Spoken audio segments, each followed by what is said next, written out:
wanafikiria vile wamenunuliwa tumbo zao na William Ruto, eti ndivyo Sifuna na Babu Owino wamenunuliwa.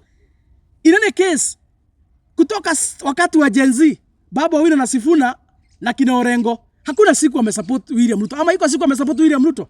Hakuna siku wamesupport William Ruto. Ni mimi wenu Isaac Mungai, ama kijana msafi, na mimi ndio youth leader wa New Gema Young Leaders Movement, na pia mwanachama wa DCP, na vile vile mimi ndio kiongozi wa vijana katika chama chetu cha DCP hapa katika kaunti ya Kiambu. Na leo nimekuja kuzungumzia yale ambayo yanaendelea katika siasa zetu za Kenya, na ningetaka sana kuanza na kuongelesha marafiki zetu wa kutoka ODM. Na mimi ile kitu ningeomba marafiki zetu wa ODM, baba aliwaachia chama ambacho kilikuwa chama imara, na aliwaachia chama ambacho kilikuwa na nguvu, chama ambacho kilikuwa na wale walio wachache katika bungeni. Na mimi, ingawaji mimi ni kijana, niko na historia kidogo ya chama cha ODM. Na hiyo ni chama ambayo mzee alisukuma zaidi ya miaka 20. Na kama iko chama imekuwa na msimamo katika muda wa miaka 20 ODM. Vyama mingi zimekuja, zikatawala, zikaisha, kuanzia wakati wa NAK, kuanzia wakati wa PNU. Vyama mingi zimekuja zikaenda, lakini ODM ikabaki. Mimi ile mazungumzo ningetaka tukue nayo kama Wakenya, na hasa kwa wenzetu wana ODM, jamii ya Nyanza sana sana, kwa sababu ndio wenye hii chama, na pia wale ambao wanatoka Coast na wale wanatoka side za Western. Niwaambie, ni huzuni sana tukiona ya kwamba ile chama ambao ndio imelea viongozi ambao ni shujaa katika nchi yetu leo hii, watu kama kina James Orengo wamelelewa na hiyo chama ya ODM, watu kama kina Babu Owino, watu kama kina Sifuna, watu kama Moses Kajwang, watu kama kina Nyang' Nyong'o, watu kama Ototi, viongozi wengi sana wamelelewa na chama cha ODM. Hivyo basi, ile kitu ningetaka kuwahimiza, itakuwa vibaya sana, hasa nyinyi wafuasi wa ODM naongeleshe. Itakuwa vibaya sana nyinyi kama wafuasi wa ODM mkikubalisha wala wakora wachache William Ruto amenunua kutoka katika hiyo chama, wakuje kuharibu, wakuje kumaliza ile mbegu ya ODM ambayo mmejaribu kulea katika kwa muda wa miaka 20. Kwa sababu leo hii wale viongozi ambao mnapiga mawe, leo hii wale viongozi walikuwa wanapigwa tear gas kule Kitengela. Leo hii wale viongozi walifukuzwa katika hiyo chama. Watu kama kina Caleb Hamisi na watu kama kina Sifuna. Ni wale tu, hiyo tu ndio ile mbegu ODM mnaweza jivunia. Kwa sababu hii chama ya ODM ilianzishwa miaka 20 imekwisha. Na hakuna siku hii chama imeongoza katika taifa la Kenya. Hakuna siku hii chama hitimu kutafuta uongozi wa nchi ama kupata serikali. Kwa hivyo ile kitu ambayo mnaweza kuwa mnajivunia ni zile tu mbegu mumelea hapo katika hiyo chama. Zile mbegu leo hii tunaona at least mumetengeneza viongozi ambao saa hii ni viongozi wanaweza tegemewa kwa jamii. Kwa hivyo itakuwa vibaya sana nyinyi wafuasi wa ODM, itakuwa vibaya sana mkikubalisha ile kitu tu ambayo ndiye imemsaidia ikuja hapo iharibiwe, ikuja hapo ivunjwe, ikuja hapo imalizwe, ikuja hapo ikojolewe. Na hiyo ndio ile kitu naona William Ruto anafanya. Kwa sababu kama ODM kama chama pengine, kama mungepata nafasi ya kuongoza taifa mpate rais, mungesema ya kwamba hiyo miaka 20 angalau hii chama yetu imetoa rais, either mmoja ama wawili. Lakini kwa vile hamukupata nafasi ya kupata kiti ya urais wakati mzee Raila Amolo Odinga alikuwa hai, hiyo chama yenu kwa muda wa miaka 20 imekuwa kama shule ya kutengeneza viongozi. So hata mkikosa kitu kingine hata moja ya kujivunia nyinyi wana ODM, hata mkikosa kitu kingine ya kujivunia, angalau mnaweza jivunia hiyo chama yenu imekuwa kama shule ya kutengeneza na kutrain na kulea viongozi. Na hiyo ndio ile tunaita mbegu. Na tukiangalia muko na Babu Owino, muko na Sifuna, muko na kina Orengo, muko na kina Wino Odinga, muko na viongozi wengi sana wale wamechipuka katika hiyo chama. Kwa hivyo msikubalishe William Ruto akuje hiyo ambao mnajivunia akuje kumaliza dakika ya mwisho. Na hiyo ndio ile barabara William Ruto anapitishia wachache wengine wenu, wale ambao ni watu walafi kama kina Gladys Wanga, watu kama huyu mzee anaitwa Oburu Odinga. Lakini unajua huyo mzee hatumlaumu sana. Huyo mzee Akili yake haiko sawa. Ako na miaka mingi amekalia deposit. Hata kuongea ni shida. Hata ninyi mnaona kuongea ni shida. Huyo hatumlaumu sana. Lakini watu kama Gladys Wanga, watu kama Joho, watu kama gavana wa Mombasa, watu kama Atuoma, wale tayari, watu kama Junet, wale tayari William Ruto ameka kwa mfuko. Eti William Ruto awatumie kuharibu ile kazi ya miaka 20 mmefanya. Nyinyi wana ODM msikubali hiyo maneno.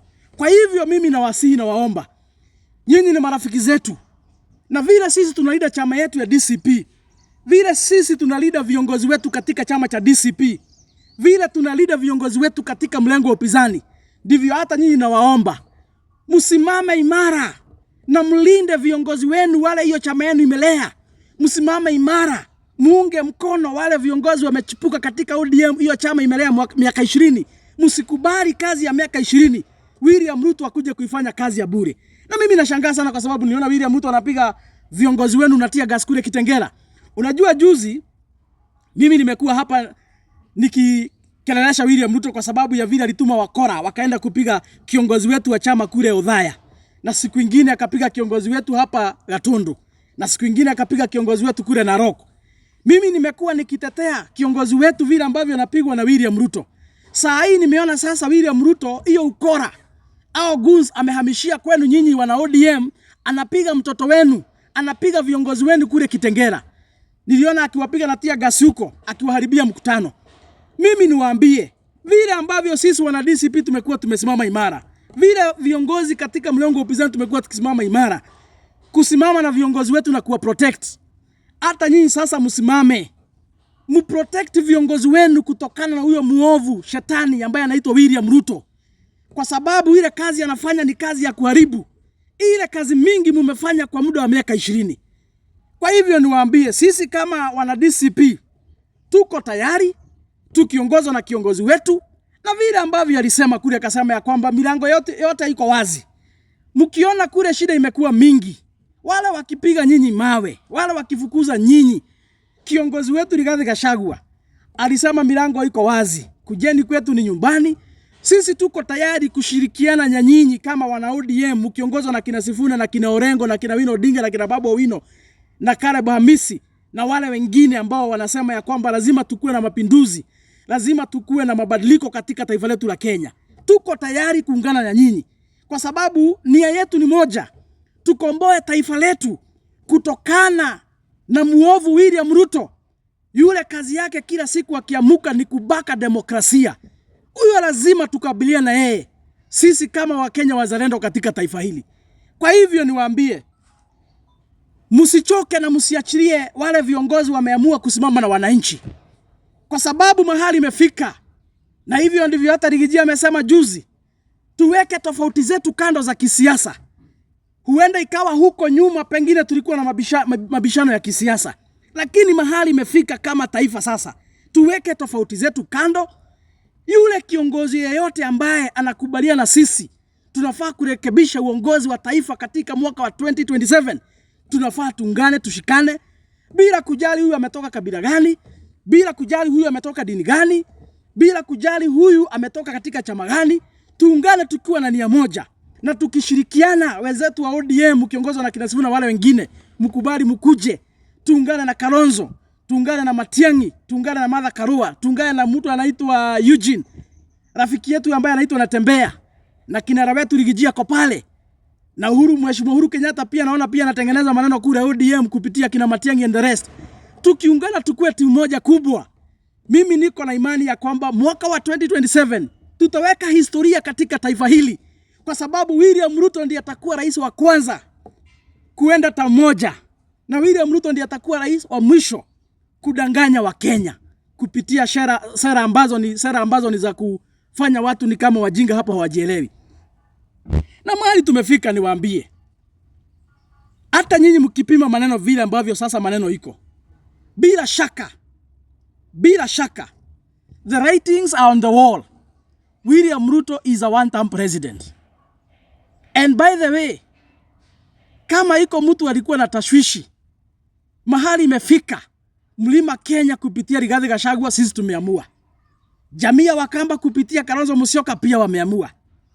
Jamii ya wenzetu kule kutoka Wamugusi wameamua kupitia Matiang'i. Jamii yetu kutoka kule Western, kupitia Eugene, kupitia Natembea, kupitia kina Sifuna pia wameamua. Na tukiangalia pia kule Coast, kupitia Jicho Pevu, pia huko wameamua. Kwa hivyo hii maneno venye imejiweka, bila shaka kila mtu anaona ya kwamba William Ruto anaenda nyumbani. Tukisema tupige, unajua hata tukiamua tupige kura kwa ukabila. Kwa mfano, tuseme tu tuamue tupige kura kwa ukabila kwa mfano. Jamii ya Wakikuyu hatuko kwa William Ruto. Jamii ya Wakamba hawako kwa William Ruto. Jamii ya Waluya hawako kwa William Ruto. Jamii ya Wamugusi hawako kwa William Ruto. Ya, watu wa Mijikenda hawako kwa William Ruto. Jamii ya Ma hawako kwa William Ruto. So hata tukipiga kura kwa ukabila, William Ruto atapigwa kura na nani? Bado tumemshinda. Tukisema pia hatutapiga kura kwa ukabila, tupiga katika msingi wa mwito wa kuokoa taifa letu, bado pia William Ruto hatapata kura, kwa sababu wafanyikazi wamechoka na yeye. Amenyonga payslip, hakuna kitu wanapata. Walimu aliwakon, akawaondolea NHIF akawaletea SHA. Walimu wanagonjeka, wanakatwa pesa, hawatibiwi. Tukienda kwa Gen Z, kupitia masomo hapa aliharibu system ya education. Higher education aliharibu kila kitu. Hakuna nafasi za ajira ametengeneza. Kwa hivyo hata tukisema hatutatumia kadi ya ukabila kutoa William Ruto, Wakenya wazalendo, hakuna Mkenya hata mmoja leo hii anaweza simama ajivunie chochote ambacho hii serikali imefanya tangia tuliwaweka katika mamlaka mwaka wa 2022.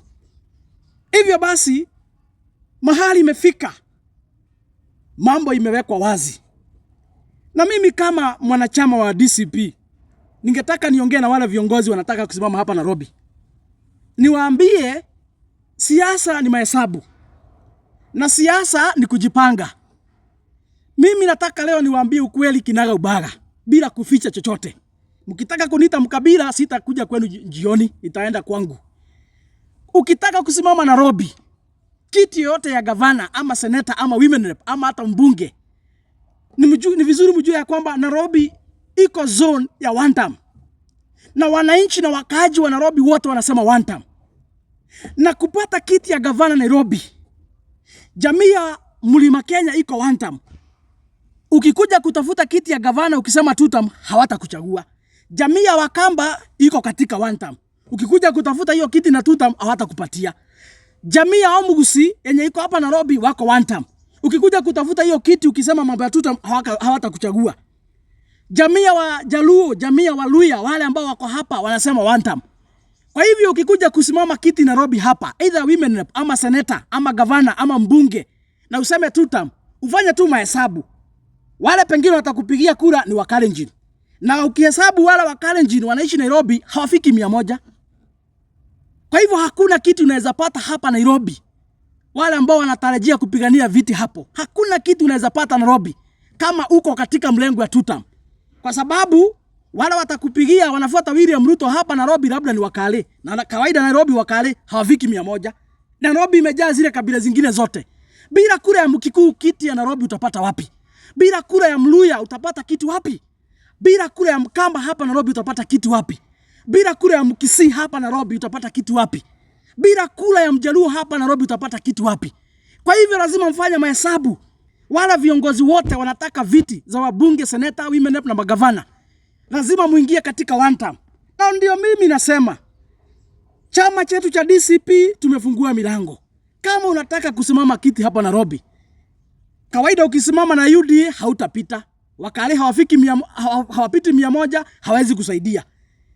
Zile jamii mingi zimeingia katika chama cha DCP. Na ndio maana mliona huko Kariobangi wakati wa by election tuliweza kushinda kiti. Tukashinda ODM na tukashinda UDA. Hiyo ni kumaanisha kwamba sisi kama wana DCP hapa Nairobi, mkikubali kuingia katika chama chetu, tuzunguke huko tukoroga maneno vizuri, tumekubaliana na wale viongozi wengine Rigiji ameongea na wao, kupata kiti itakuwa rahisi. Na ndio hata hapa Roysambu nimeona juzi. Nimeona hapa Roysambu juzi tulikuwa na mkutano hapo. Iko watu wanasimama viti hapo na nimeona moto imewaka. Iko kijana moja hapo anaitwa Moses Mwenda. Na huyo kijana nimeona amepiga ground, amezunguka ameongea na Wakenya. Lakini ile ningetaka kuambia Mwenda, sababu ni kijana mdogo na rafiki yangu. Mwenda, kama unataka kiti ya Roysambu, kuja katika chama cha DCP. Ndio hatukatai umeingia katika mashinani, umeongea na Wakenya.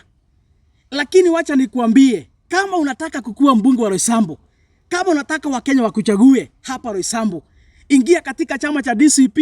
Lakini ukitafuta kura ukiongea hapo, hauko kule kwa tutam, hatukuoni huko kwa tutam, kwa DCP haujaingia. Unaomba kura tu, unaongea na wananchi hapo tu, mambo ya chama haulainishi, hauambii wafuasi wako katika chama gani. Hiyo maneno rafiki yangu Mwenda itakuja kuleta shida kule baadaye. Kwa sababu sisi tukiingia huko ni mambo ni DCP. Hivyo mimi nikusaidie tu kama kijana mwenzangu. Najua uko na akili mingi, unajua kupima maneno. Mimi ile tu ningekwambia kuja katika chama chetu cha DCP. Ukiingia katika chama mambo ya Roysambu itakuwa rahisi na utapata kiti. Na sio Mwenda peke yake, wala viongozi wote wanataka viti hapa Nairobi. Laini imechorwa mahali tumefika. Laini imechorwa. It's either uko na sisi ama uko na William Ruto. Ukienda kwa William Ruto ujue Wakale si zaidi ya 100 hapa Nairobi. Na si ukabila mimi naongea tu ile ukweli iko. Hizi jamii zingine zote sisi tuko one term, ndio sisi wengi hapa Nairobi. So tukisema hamutaongoza, tutapigia wale watu wetu wako katika one term. Wale wako katika zile vyama tuko athletes. Yeah? So ni vizuri niwasaidie hivyo na ni vizuri mambo ya kuwaambia ukweli. Kitu kingine nikimalizia, niambie William Ruto. Siku zinaenda. Na jana tumeona ile madharau mlionyesha viongozi wetu kule Nairobi. Baada ya kuongea na Inspector General wa polisi na wakakubaliana ya kwamba tariki 16 ikifika watakuwa wamefanya uchunguzi na watakuwa wameshika wale wakora, wale waovu walihusika katika kupiga watoto wetu na mabibi zetu na mama zetu kule Othaya. Jana sasa viongozi wetu wanakuja katika ofisi ya Inspector General, lakini Generali mwenyewe anatorokea, anaingia msituni. Mimi nataka niambie William Ruto. Na nataka nikurudie tena William Ruto. Kwa sababu najua hausikiangi rahisi. Hakuna vile ambavyo unaweza omba kura Kenya kwa lazima. Kenya sio Tanzania, Kenya sio Uganda. Kenya sisi tuko na uhuru, tuko na demokrasia. Aidha umefanya kazi ama hujafanya kazi. Hawezi omba kura katika nchi ya Kenya kwa njia ya kifua.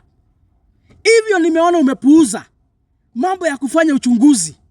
Wala wakora ambao wamekuwa wakipiga viongozi wetu wakati wanaenda kuongea na wananchi kule mashinani. Hivyo ambavyo umepuuza. Itafika mahali Bwana William Ruto. Itafika mahali na utakuja kutengeneza vita katika nchi hii. Itafika mahali na itakuja kuleta shida. Kwa sababu umetupiga mwaka mzima. Umepiga kiongozi wetu mwaka mzima mfululizo. Kutoka ile siku mlimtoa katika kwa kiti kupitia mlango ya nyuma. Umepiga yeye karibu kila siku. Tumevumilia mwaka mzima. Hakuna siku hata moja Bwana William Ruto umeshika hata mtu mmoja. Video ziko, picha ziko, wenye kutupiga wanajulikana. Rigiji amekuvumilia mwaka mzima, hakuna mtu hata mmoja umeshika. Na baada ya sisi kujipeleka katika ofisi ya Inspector General, vile ambavyo tulikuwa tumekubaliana, kuliko hata muongee na viongozi wetu, Generali mwenyewe anaingia katika msituni. Hii madharau nataka niwaambie William Ruto iko na mwisho. Hii madharau William Ruto nataka nikwambie iko na mwisho. Na hakuna mtu ambaye ndiye ako na akili peke yake ya kupanga uchafu na upuzi na ujinga. Hata sisi tukiamua tu tuketi tu mahali tuanze kupanga mambo ya upuzi na hiyo vita, hatuwezi shindwa kupanga, tunaweza panga tu. Lakini kwa sababu sisi ni Wakenya wazalendo na tunataka amani katika taifa letu na hatutaki kusababisha vita, ndio maana tumekuwa tukikuvumilia. Sasa uamuzi ni wako. Kama utataka tupitie katika hiyo barabara, uamuzi utakuwa wako. Kama utasukuma hao maaskari wako walainisha maneno, washika wale ambao walihusika katika hizo vita, wapelekwa katika mahakama, wafunguliwe mashtaka, wale wanaenda jela waende. Usipofanya hivyo, hii vita umeanzisha katika taifa letu Bwana William Ruto, hata wewe mwenyewe hauna bahati. Kwa sababu itafika mahali sasa, sababu tumeanza kuungana. Na vile ambavyo mambo inaendelea, sisi tutakuwa wengi kushinda nyinyi. Kwa sababu nyinyi mkuu na Oburu, sioni kama mtakuwa na akili mingi ya kutushinda. Kukoroga maneno mkiamua tukoroge. Sioni. Oburu mwenyewe amechoka, hata vita hawezi simama hata 2 hours. Sisi wale tunaungana pande hii, sisi ndio wengi. Kwa hivyo mkiamua ni hii mambo ya hii kuchafua hii upuzi. Mkiamua tupitie katika hiyo barabara, hata nyinyi wenyewe mtakuja kuona mahali ambapo tutaelekea kama taifa. Na hatuwezi taka kuenda katika hiyo barabara. Ndio maana tunahimiza William Ruto, hakikisha ya kwamba wale ambao walihusika kupika kiongozi wetu kura Udhaya, kura Gatondo, kura Kariobangi, kura Narok, kura Lemuru, mahali popote kiongozi wetu ameenda akapigwa, hakikisha ya kwamba waliohusika wamepelekwa katika mahakama na wafunguliwe mashtaka. Na kama hutafanya hivyo, basi huko mbele mambo itakuwa noma noma. Nikimalizia,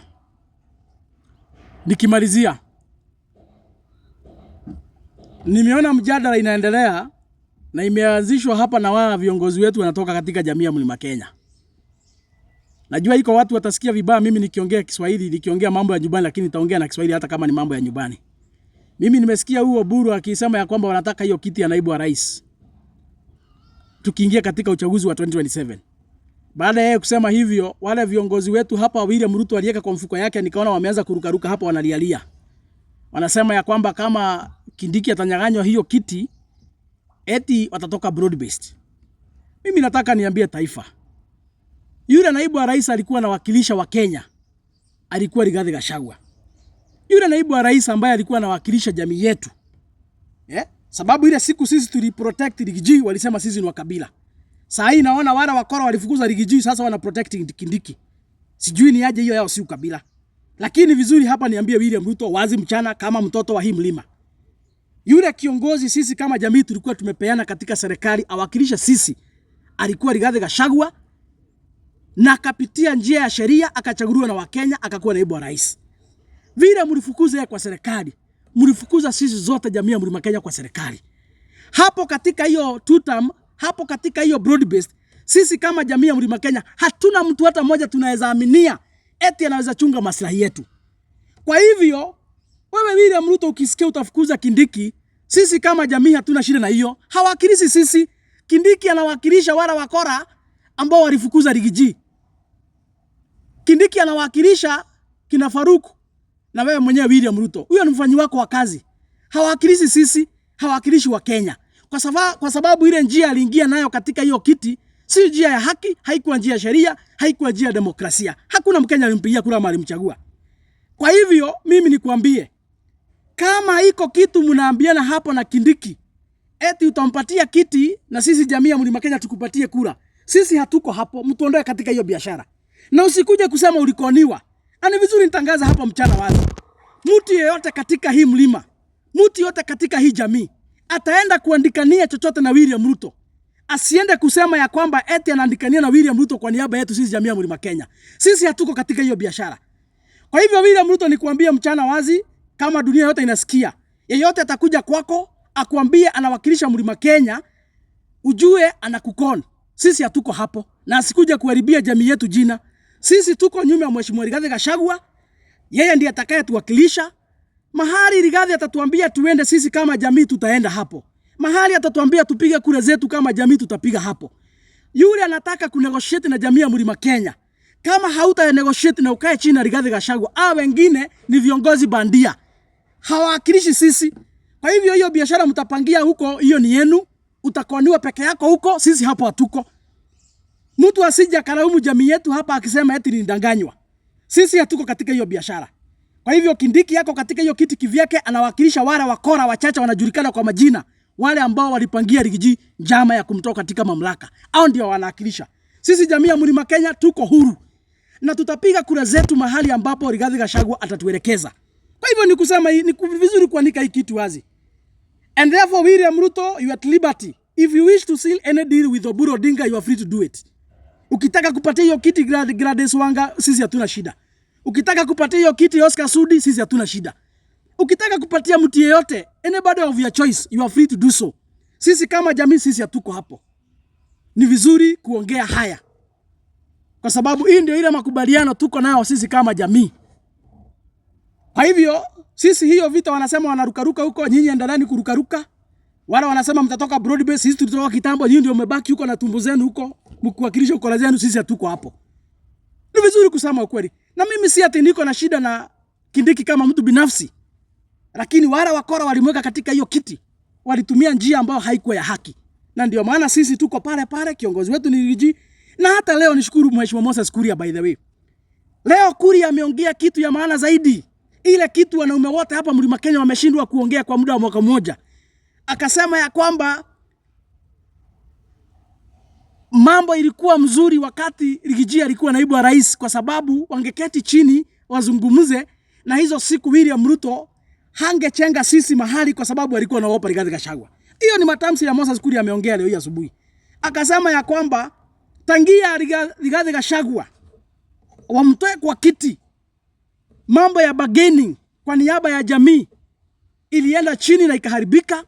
Na Kuria amesema ya kwamba wale ambao William Ruto amebaki nao hapo, kina Soprano and the rest, hakuna mtu hata mmoja anaweza fika ile level ya Rigathi alikuwa amefika, ya kuhakikisha kwamba anabagainia sisi kama jamii, anawakilisha sisi vilivyo kama jamii, na hata anakondolea William Ruto macho. Na hata nyinyi wa Kenya mliona siku William Ruto aliamua kuua watoto, Rigiji alisimama akamwambia hutaua watoto. Na hiyo siku Rigiji si ati alikuwa nje ya serikali, alikuwa kwa serikali, alikuwa naibu wa rais, kwa sababu ilikuwa mwezi wa 6 na walikuja kumtoa mwezi wa 10. Alisimama na William Ruto macho kwa macho akamwambia hautaua watoto, hawa watoto hawana hatia. Kwa hivyo mimi nataka nipongeze Moses Kuria kwa sababu leo ameongea ukweli. Ile ukweli wanaume wote wameshindwa kusema. Kama iko mtu alikuwa fit to represent us as a community, to represent us as Kenyans in the position of the deputy president, was Rigathi Gachagua. Hiyo William Moses Kuria ameconfirm leo. Kwa hivyo sisi kama jamii tuko hapo. Kama kuna swali tutachukua swali moja.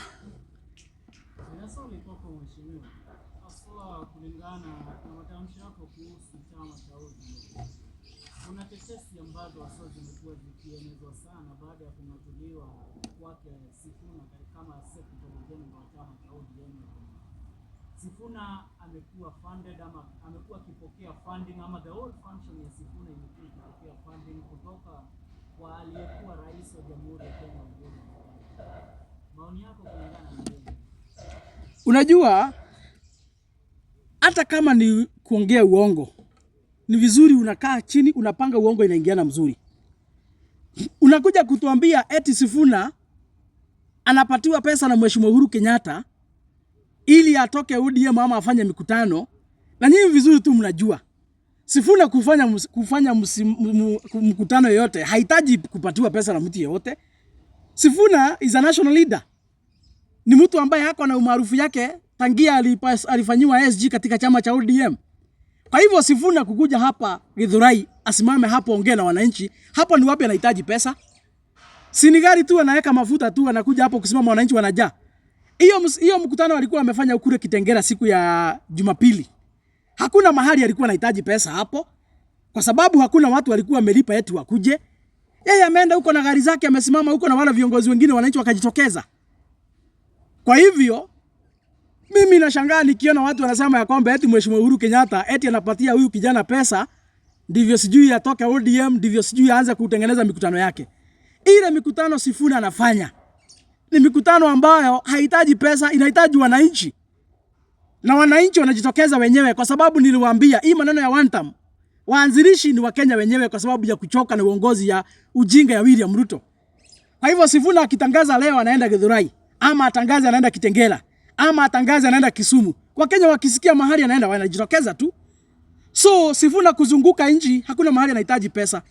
He doesn't need any sponsor. Kwa hivyo hiyo tu ni maongeo ya wale wezi wanaitwa kina Junet usiku. Wanafikiria vile wamenunuliwa tumbo zao na William Ruto, eti ndivyo Sifuna na Babu Owino wamenunuliwa. In any case, kutoka wakati wa Gen Z, Babu Owino na Sifuna na kina Orengo, hakuna siku wamesupport William Ruto. Ama iko siku wamesupport William Ruto? Hakuna siku wamesupport William Ruto. Hawa watu wamekuwa katika mlengo yetu ya kupinga serikali ya William Ruto all through. And that is why wako na maarufu leo hii, wakienda mahali kufanya mkutano, wananchi wanajitokeza. Yule mtu Kenya hii hawezi fanya mkutano bila pesa. Ni mtu ambaye anasema tutam. Mtu anauza William Ruto, huyo ndiye hawezi fanya mkutano bila pesa. Lakini mtu anakuja kutetea Wakenya, hahitaji pesa kutetea Wakenya, ni free. Kwa sababu Wakenya wenyewe pia wanajitokeza kwa wingi as a sign of solidarity and patriotism.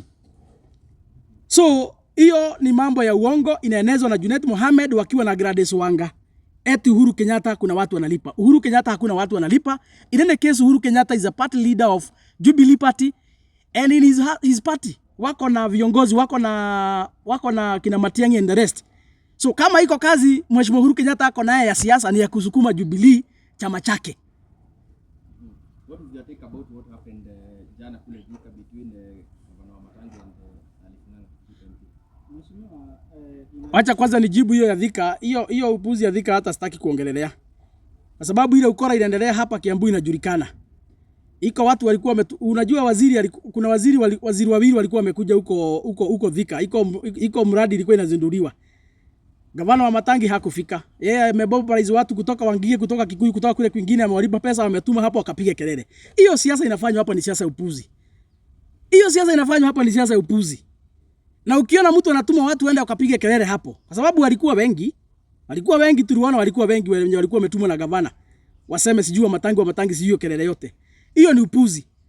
Tuambie gavana Wamatangi, weka kelele kando, wacha kulipa watu sijui wakuja wapigie nani kelele. Wewe ndio gavana, wewe ndio umekalia kiti. Tuonyeshe ile kazi umefanya. Gavana Wamatangi, ambia sisi umetengeneza hii barabara, umeweka lami. Umeweka hii barabara lami. Umetengeneza hii shule, umetengeneza hii hospitali. Umetengeneza hii TVET, umetengeneza hii ECD. Onyesha sisi ile kazi umefanya bwana Wamatangi, kelele mingi na kutafuta sympathy, hiyo upuzi hiyo wacha. Hiyo unaweza danganya labda wale wa mama ambao pengine wamezeeka hawajui maneno vile inaenda kwa siasa. Sisi vijana ambao ni Gen Z na wengine wetu sisi ni millennial ambao at least tumesoma kidogo mambo ya siasa, tunajua kupima kidogo. Hii upuzi huwezi tuletea hapa tukuamini. Onyesha sisi ile kazi umefanya. And by the way, for the record, ni vizuri nisemee hapa, one of the reason why I disagree with Governor Wamatangi, kutoka ingie kiti ya gavana ni miaka 5 inaelekea kuisha. Hii county hakuna mahali ameweka lami hata mita moja, leave alone a kilometer. Governor Wamatangi, hii county ya Kiambu hakuna mahali ameweka lami even na 1 meter kutoka achaguliwe na miaka 5 inaendelea kuisha. Kazi yake tu ni vipindi tu, vifaranga, tungurue, mahindi, maharagwe. Ipi vipindi zenye wanatengeneza hapa ndio ahurumiwe sympathy. Mimi hiyo puzi siwezi nunua. So ambieni Wamatangi akuje atuonyeshe ile kazi amefanya. Na for as long as hajaweka lami kilomita hata moja katika kaunti ya Kiambu miaka 5 inaelekea kuisha, mimi hata sitaki kusikia maneno yake kitajwa. So hiyo alifanya Thika jana ilikuwa upuzi. Atuonyeshe ile kazi anafanya, acha ujinga. Wala wanatafuta hiyo kiti yake wako na haki ya kusimama kiti. Mtu yote anataka kusimama kiti ya gavana Kiambu ni haki yake, yako na haki ya kusimama. Aombe kura, aambie Wakenya ile kitu anataka. Lakini sisi saa hii yule amekalia kiti ni Wamatangi. Kwa hivyo maswali yote tunapeleka kwa meza yake. Atuambie nini amefanya. Hiyo fraka hapo abracadabra, hiyo labda adanganya walevi yuko Wangige. Lakini si watu wako na akili kama sisi watu wa Thika hapa. Swali lingine? Mheshimiwa, kabla umalize, ningetaka kujua hizi tetesi dhidi ya aliyekuwa rais wa Jamhuri ya Kenya Uhuru Muigai Kenyatta. It's not once, it's not twice. It seems that there is a bad wagon of leaders all pointing their fingers at the former president of the republic. Why so? Yet Uhuru Muigai Kenyatta left his post as the president of the republic. Unajua hii kitu ni rais, my friend, wacha nikuambie. Leo hii vile Uhuru Kenyatta leo hii akiamuka aseme vile Ruto tosha, hautasikia kitu siwa tena. Hata hautasikia kelele mahali. Hii vita yote Mheshimiwa Uhuru Kenyatta anapigwa. Anapigwa na wezi, wakora, majambazi, magaidi wa tutam. Na wanapiga yeye kwa sababu amekataa kuendorse William Ruto. Rais, unajua Uhuru Kenyatta yeye amestaafu. Na hii chama ya Jubilee hajaanza saa hii. Ni chama yake alianzisha wakati alikuwa rais. Si ni kweli? Na saa hii amekuja akakipatia kina Matiang'i kwa sababu wao ndio wako na nguvu. Yeye alisema hiyo nguvu mingi ya siasa hii hana. Kwa hivyo hii siasa ya moto Mheshimiwa Uhuru Kenyatta ameondokea. Kina Matiang'i wanamsaidia kusukuma mambo ya Jubilee. Lakini wale wakora wa William Ruto ndio wanatusi Uhuru Kenyatta kila siku kwa sababu amekataa kuendorse William Ruto. Na kawaida Mheshimiwa Uhuru Kenyatta haezi endorse mwizi. Hata wakati alikuwa naibu wake wa rais akasema ya kwamba iko urafiki na iko kazi. Akasema mambo ya kuongoza taifa hapa hatuwezi leta urafiki. Akasema ya kiongozi wake ni Mzee Raila Amolo Odinga. Akasema yeye haezi achia Kenya mwizi. Si Uhuru Kenyatta alisema hivyo. Na kama alikataa kuendorse huyu jamaa wakati alikuwa naibu wake, sasa hivi venye amekoroga nchi, ameiba kila kitu alafu ameua watoto, mnafikiria ndivyo Uhuru Kenyatta atakuja kumwendorse aseme ati ni mzuri? So hii mambo yote unasikia ikiongewa hapa na wakora wa William Ruto, kina Oscar Sudi, kina Junet, kina Murkomen na wale wengine. Hii mambo yote wanaongea kwa sababu Uhuru Kenyatta amekataa kusema William Ruto tosha. Siku alikimbia hapa Ishaweri wakasalimiana hapo kidogo kidogo. Si uliona kina Ishongo venye walikuwa wanaruka huko? Wakisema Uhuru ni mzuri, wakisema Uhuru ni mzuri. Sababu ya picha peke yake.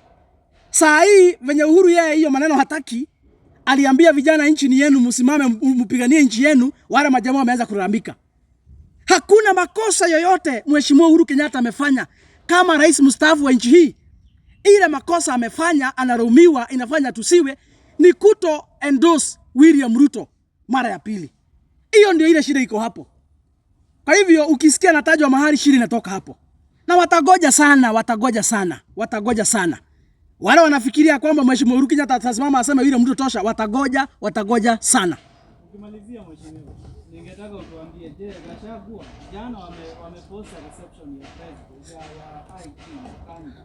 Na ahadi ya Gachagua ilikuwa kwamba if Kanja does not address the issues that we think are then they are going to call for mass action or demonstrations in the country. Yes. So what is the next step that Gachagua is going to take for the United Opposition? Unajua pia mimi naongozwa na Rigiji. Kwa hivyo vile walienda jana, bwana IG akaingia msituni, walisema ya kwamba tulikuwa tumekubaliana hii siku tutakuja hapa, utuambie mahali umefikisha progress. Na kwa sababu IG aliingia katika msituni, walifanya press hapo jana, wakasema ya kwamba tutarudi tena, na hiyo siku tunarudi next week, tutakuja mpaka na Wakenya wale ambao ndio wanatutuma tukuje tuulize hii maswali. Kwa sababu pengine sisi kama viongozi, kwa sababu hamtusikii, wenye kututuma ni Wakenya, tutakuja na wao hapa wakuulize hiyo maswali. And therefore the next move, we are hoping maybe either next week, ile siku ambao walitangaza, tutawapeleka sasa, hawataenda peke yao. Tutaenda sisi kama Wakenya wazalendo, wale tunapigania haki ya nchi, tutawafuata nyuma. Hiyo majibu kwa IG sisi ndio tutaendea. Na uzuri wa Wakenya, tukienda huko kwa ofisi, tupate IG ameingia msituni, sisi Wakenya tutaingia hiyo msituni, tutamtafuta. Hiyo majibu atatupatia. Hiyo ndio utamu ya sisi Wakenya kushirikiana. Hata kama ni kwake nyumbani, tunaweza enda. Tunajua sisi hatutakuwa na ubaya. Hatutakuwa tumeendea vita kwake ama kumpiga ama kumdhulumu. Tutakuwa tu tumemwambia kwa sababu umeshindwa kufika kwa ofisi, tumeona tukuja mahali huko. Ama ni vibaya kwenda kiongozi mahali yako? Ni vibaya kwenda mahali kiongozi yako? So hiyo siku ikifika, tuende kule kwa IG tupate hayuko. Mahali atakuwa, tutajipeleka tu hapo atupatie hiyo maswali, kwa sababu hii maswali kina Rigiji wanauliza ni maswali ya Wakenya. Kwa sababu wao ndio wanatuwakilisha na wao ndio wanatuongoza. Kwa hivyo iko swali lingine? Kwa hivyo basi, kwa haya machache na mengi, kama hakuna swali lingine, hiyo ujumbe tutafikisha hapo. Muhakikisha kwamba hiyo ujumbe imefikia William Ruto, ile ya wenzetu wa ODM iwafikie, na ile ya Uhuru Kenyatta pia imfikie, ile ya Rigiji imfikie, na Wakenya tuzidi kushikana na tuzidi kuungana. Cha muhimu kama sisi Wakenya ni kupigania haki na ukweli. Na vile ambavyo na wabianga kawaida, ni haki yetu kuuliza serikali maswali. Kwa sababu serikali ni yetu, sisi ndio tunalipa ushuru, sisi ndio wenye kupiga kura, na kwa hivyo basi katiba imetupatia nafasi ya kuuliza viongozi na maswali. Otherwise, asanteni sana kwa haya machache na mengi. Mungu awabariki na Mungu alinde taifa letu la Kenya. Asanteni sana.